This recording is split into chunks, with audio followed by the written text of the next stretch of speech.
오늘 말씀 보니까 세례 요한이 잡혀서 옥에 갇힙니다. 그 세례 요한이 갇혔다라고 하는 소식을 예수님 들으시고 이제 나사렛이라고 하는 곳에서 떠나셔서 갈릴리 지역을 두루 다니시면서 복음 전하기를 시작하십니다. 예수님의 그 오늘 말씀 속에 나타나는 모습을 보면은요, 예수 그리스도를 믿는 그리스도인들, 바로 우리들이 알아야 될, 성도된 우리들이 알아야 될 귀한 은혜의 말씀이 담겨져 있다라고 하는 것이죠. 먼저 우리가 분명히 알아야 될 것은 예수님은 빛 자체라고 하는 거죠. 예수님 빛으로 오셨다 그랬지 않습니까? 그 빛 대신 예수님께서 어둠을 밝히시면서 구원의 빛이 되셔서 이 갈릴리 지역을 다니시면서 복음 전하기를 시작하셨다라고 하는 거예요. 세례 요한이 잡히셨으면 우리는 생각하기에 그럼 예수님 복음 전하기 시작하신다면 예루살렘에서 먼저 시작하셔야 될 것 아닌가, 우리가 이렇게 생각할 수 있는데, 예수님은 그렇게 하지 아니하시고 갈릴리로 가셔서 복음을 전하시되 빛으로서 어둠을 밝히시는 구원의 빛의 역할을 먼저 감당하시기 시작했다라고 하는 것입니다. 그래서 이 말씀 속에서 우리가 꼭 붙잡아야 될, 예수님의 이런 모습이 있구나, 이런 모습 앞에 우리가 어떻게 믿음으로 응답해야 될까, 함께 말씀 속에서 은혜 나눌 수 있기를 원합니다. 자, 우리 16절 말씀 보십시다. 16절입니다. 자, 우리 같이 읽습니다. 시작. 흑암에 앉은 백성이 큰 빛을 보았고 사망의 땅과 그늘에 앉은 자들에게 빛이 비추었도다 하였느니라. 아멘. 예수님께서 13절, 14절 말씀 보면은 나사렛을 떠나서 갈릴리의 중심지인 가버나움으로 가셨다, 이렇게 말합니다. 나사렛은 아주 작은 지역입니다. 애굽에서 돌아오셔가지고 나사렛에서 오랫동안 머무시다가 이제 예수님의 때가 되어서 세례 요한이 잡히고 예수님 복음 전하실 그때가 되었을 때에는 갈릴리의 중심지인 가버나움으로 옮기셔서 사역을 시작하셨다라고 하는 거예요. 이 갈릴리라고 하는 이 지역은요, 이 호수를 끼고, 갈릴리 호수를 끼고 있는 이 지역을 쭉 의미하는데, 갈릴리 호수의 북쪽 지역을 의미합니다. 근데 그 북쪽 지역은 이방의 갈릴리로 불리는 곳입니다. 이게 무슨 뜻이냐면은, 이 갈릴리 지역은 이 유대인만 아니라 이방인들도 많이 섞여 사는 곳이었습니다. 그러니까 이방인들과 유대인이 섞여 산다라고 하는 건 무슨 뜻이겠습니까? 사람이 섞여 살 뿐만 아니라 문화가 섞여 사는 것이고, 또한 종교가 섞여 있는 곳입니다. 문화가 섞여 있고 종교가 섞여 있는 이곳입니다. 그런데 예수님은 바로 이 섞여 있는 땅에 오셔서 하나님의 복음을 전하시는 출발점을 삼으셨다라고 하는 거예요. 이 지역에 사는 백성들을 오늘 말씀 보니까 흑암에 앉은 백성이다, 이렇게 16절은 말하고 있지 않습니까? 흑암에 앉은 백성. 그러니까 이 갈릴리 지역에 사는 사람들이 얼마나 어렵고 힘든 삶을 살았는가라고 하는 걸 우리가 알 수 있다라고 하는 것이죠.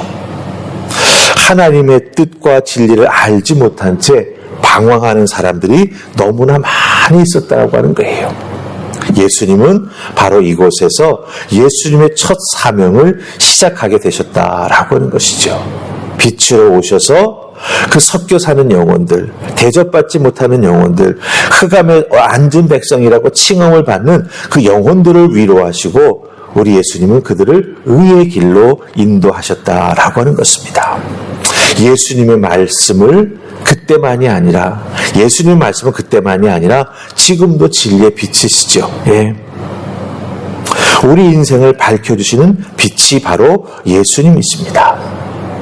죄의 사슬을 끊고 절망의 삶의 자리를 박차고 일어나라고 우리에게 말씀하고 계시다라고 하는 거죠. 흑암에 앉은 백성들에게 가셔서도 복음을 전하시고 위로해 주신 예수님께서는 오늘 우리들에게도 동일한 말씀을 하신다라고 하는 겁니다. 예, 진리의 은혜를 덧입고 너희들 인생의 죄의 쇠사슬을 끊고 절망의 삶의 자리에서 박차고 일어나 의의 길로, 밝은 길로 가라고 말씀해 주고 계시다라고 하는 것입니다. 혹시 여러분들 중에 인생이 어렵고 힘든 상황에 놓여 있는 분들 계십니까? 그렇다고 한다면 오늘 말씀 잘 기억하십시오. 우리에게 그 자리를 박차고 일어나라고 찾아오셔서 말씀해주고 계시다라고 하는 것입니다. 그 말씀 붙잡고 오늘도 믿음으로 그 자리에서 일어나셔서 승리하신 은혜가 있기를 주님의 이름으로 축복합니다. 아멘. 자, 우리 두 번째 우리 읽은 말씀은요, 좀 긴 말씀입니다만은 17절부터 시작해서 20절까지 우리 말씀 넉 절을 읽습니다. 찾으셨습니까? 17절부터 20절. 자, 같이 읽습니다. 시작.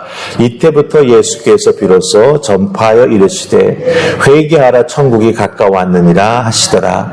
갈릴리 해변에 다니시다가 두 형제 곧 베드로라 하는 시몬과 그의 형제 안드레가 바다에 그물을 던지는 것을 보시니 그들은 어부라. 말씀하시되 나를 따라오라. 내가 너희를 사람을 낚는 어부가 되게 하리라 하시니 그들이 곧 그물을 버려두고 예수를 따르니라. 아멘.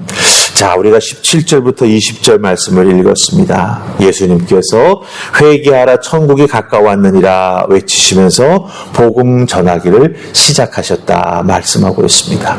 이때부터라고 17절 되어 있죠. 이때부터가 무엇입니까?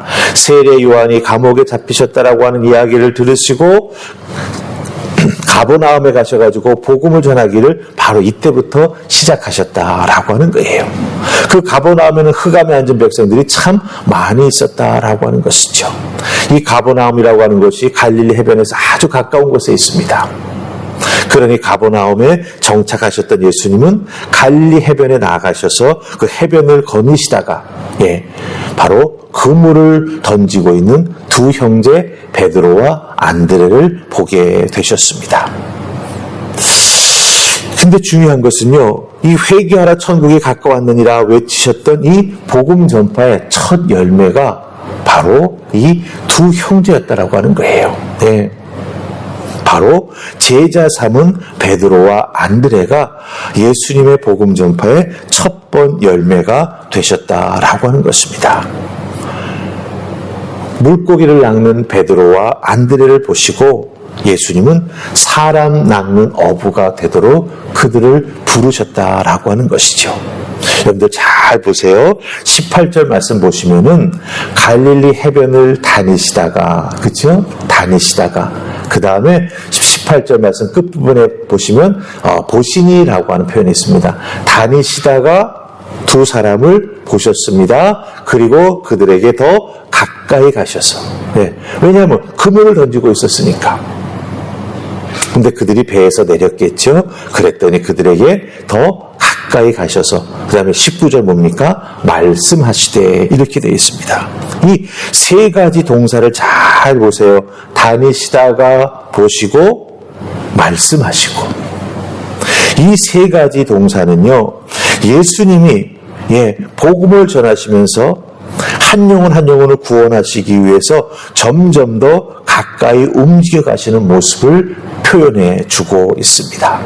다니시다가 보시고 말씀하시고, 길거리를 가시다가 보시고 말씀하시고, 이렇게 예수님께서 복음을 전하시는 중요한 그 행동의 모습이 여기에 나타나고 있는데, 바로 그 복음 전하는 첫 번 열매가 베드로와 안드레가 되었다라고 하는 것이죠. 점점 더 가까이 오셔서 말씀하시고 구원의 은혜를 베푸신다라고 하는 것입니다. 예수님이 먼저 찾아가셨습니다. 예수님이 우리를 먼저 찾아오셨습니다. 이 부분이 굉장히 중요한 것입니다. 늘 우리가 새 생명을 얻는 구원의 은혜를 덧입는 그 출발점은 누굽니까? 바로 예수 그리스도가 되신다라고 하는 것이죠. 우리들의 인생에도 예수님께서 먼저 다가와 주셨습니다. 먼저 말 걸어 주셨습니다. 그래서 복음을 들을 수 있었고 우리가 예수 믿고 구원받게 되었다라고 하는 것이죠. 이렇게 베드로와 안드레에게 다니시다가 보시고 말씀하셨지 않습니까? 그러자 그 말씀, 사람 낚는 어부가 되게 해주시다고는 그 말씀을 딱 듣자마자 여러분들 20절 보시기 바랍니다. 20절 말씀은 이렇게 말합니다. 그들이 곧 그물을 버려두고 예수를 따르니라.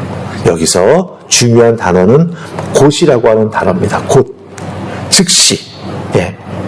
예수님을 따랐습니다. 즉 복음을 듣고 여기에 내가 살아가야 될 새로운 생명의 길이 있구나라고 하는 걸 깨달아 알고 즉시 그 자리에서 예수님을 따르기 시작했다라고 하는 것입니다.